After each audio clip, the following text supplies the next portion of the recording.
Welcome back, everybody. I'm Daddy. And who are you? Megan. Megan. Okay, Megan. What are we going to do today? We're gonna solve this.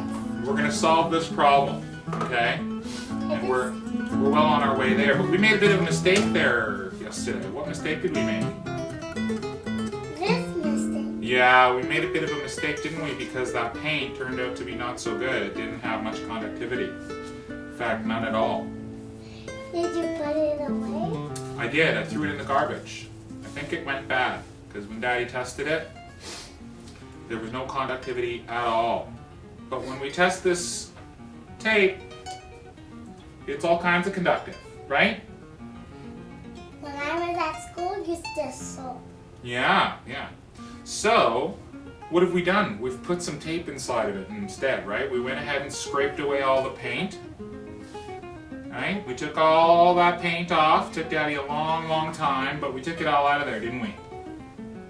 And what did we do instead? Did we put some of this tape on there? Yeah. Yeah.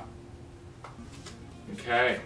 And what do we have to do now? We have to show a couple things, right? So, let's show everybody. We're gonna... So, We can't do this. is this bridge conductive? Yes. Fantastic. Is this tape conductive? Yes. Fan-bloody-tastic. Was the paint conductive? Not at all. So we removed all the paint and we're doing something we know works. Right, honey? Yeah. We're doing something we know works. High five-a-roo. Yeah! The tape works. We know the tape works. What else did we put tape on? Did we put tape on the back of the scratch plate? Oh, that's where that is. Daddy couldn't find that yesterday. Did we put tape on the back of the scratch plate? Yeah. I think we could probably zoom up. Here, no, we use that to press the tape down. That little tool. Okay, let's back up out of there. Okay. So, no. Hey, remember what I said about being careful with other people's guitars, right? We need to be gentle. We're done with this tool. Okay, so we're just going to explain what we have to do and then you're going to put on some tape. Okay? So here, I'm going to give you a job right away. Let's put this tape on because here's how Daddy's going to choose to ground this because he knows this tape is conductive. He's going to create, a continuous... Daddy, your tool's down here. Here, okay, here. Here, we don't need the tool. Pull that off. Can I put it on there? Yes, okay. We need to put it on right. I want. Hey. I Listen to me. wanna. Okay, right there. Okay, so now we get to use this tool again. Press it down. Okay, so we're gonna press it down and get out all the little air bubbles, aren't we? Right? Yeah, so you press that down and get out all the little air bubbles. So, here's what I'm going to get you to do. You have a very important job, miss. You're going to help me test these wires. So we can see what the reading is on this pickup. On the bridge pickup. Think you can do that for me? Think you can help me test that? Okay. I need you to take this one. And I need you to touch this one. Hold it with one hand. And touch those two together. Okay? Down. Touch them together for me. Yes. Alright, can you touch them together? I can't. There you go. Perfect. And what reading do we get? We get a reading of about 7. Because Daddy's already tested these. Okay? So let's test the next one. So that was the bridge pickup. Okay? So you're going to help me test this one. And Daddy's already tested this one. But this is how we test them. Right? Black to black and red to whatever other color it is. In this case, it's white. We actually get a reading of 7.0 on this one as well. The other one I think is 7.1 and this one's 7.0. Okay, they're all done. Thanks for your help. Alright. Welcome back. Just give you a little update of what I've done here. Alright, so what we've got is bit of shielding on the on the pickguard, and I've shielded the cavities, and we've gone ahead and twisted these wires together, and essentially I'm just getting ready to remount all of this. Okay, so here's what I've done. So here's this thing. It's a bit hard to see. Just take my bit of protective tape on it. Believe it or not, Fender actually does this. They put a little bit of tape on the bottom of these just to keep them from coming in contact with their shielded cavities. So anyway, it's a bit hard to see what I've done here, but it's really, really simple. And the reason I didn't film all this is because it took a bit of figuring out, because you want all this to fit in the cavity, and I was trying to make that work, and it does now. So let's see if I can zoom in here and give you a real good look at this. Alright, so here's what we've done. I have created a more permanent ground on the bridge plate. The reason I did that should hopefully be obvious, okay? So I soldered the, you can see that, but I soldered that lead a little ways up so that I could bend it and it wouldn't break.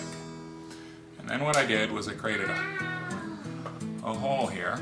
Let's back that up, you see that, that's better. And what I did was I drilled a little hole at an angle through the cavity, so that I could then sneak that back through to the control plate. And that should give us a pretty nice solid ground. And given that this is touching the shielding, this should also be grounded. So the thing about drilling this hole was that I didn't do it willy-nilly. Okay, I actually measured the distance between where I put the little blob of solder in this screw hole, and then I did the same thing on the body so that they would line up. So then I can just sneak this through the body like this. Right? And then I can go ahead and sneak these through their hole, which is right here. Just straighten those out. Get through there.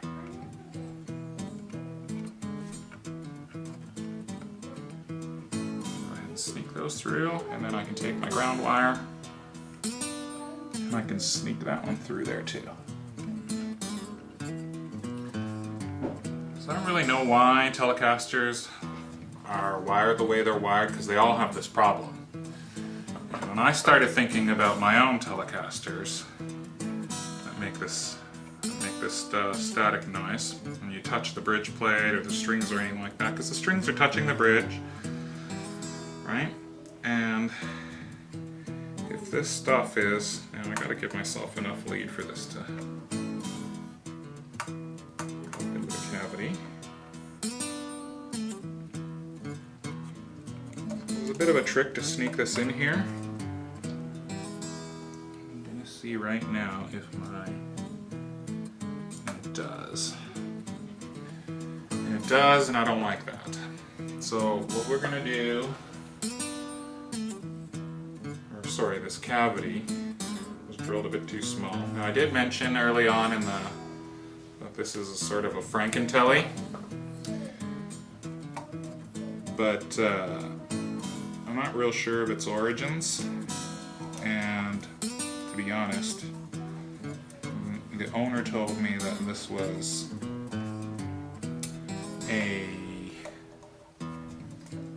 I think like a homebrew body kit in a Japanese neck. I'm gonna go ahead and just stick a little bit of electrical tape on there. And just make sure that this is not making contact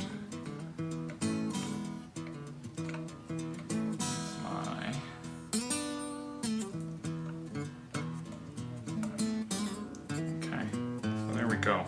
I'm not covering any of the wrapping or anything like that. All I'm doing is just getting a little bit on this copper plate. Just trying to avoid shorting it out. And that should do it. Okay. Well, here we go. How are we here?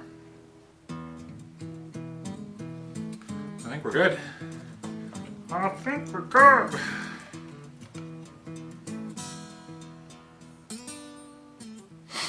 All right.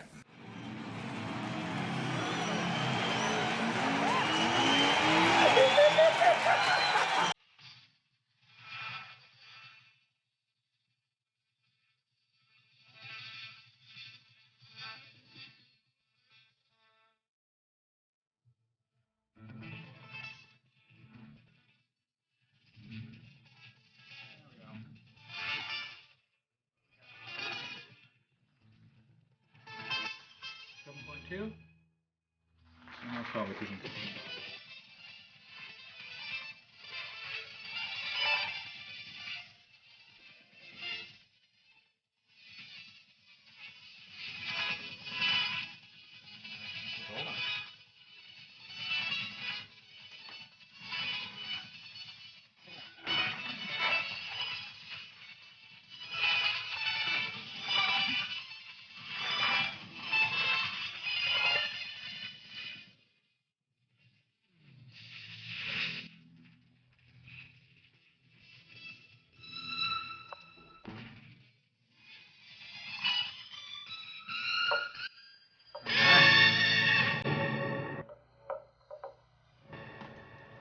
Alright, let's close this bastard up. Gone ahead and made all of our connections.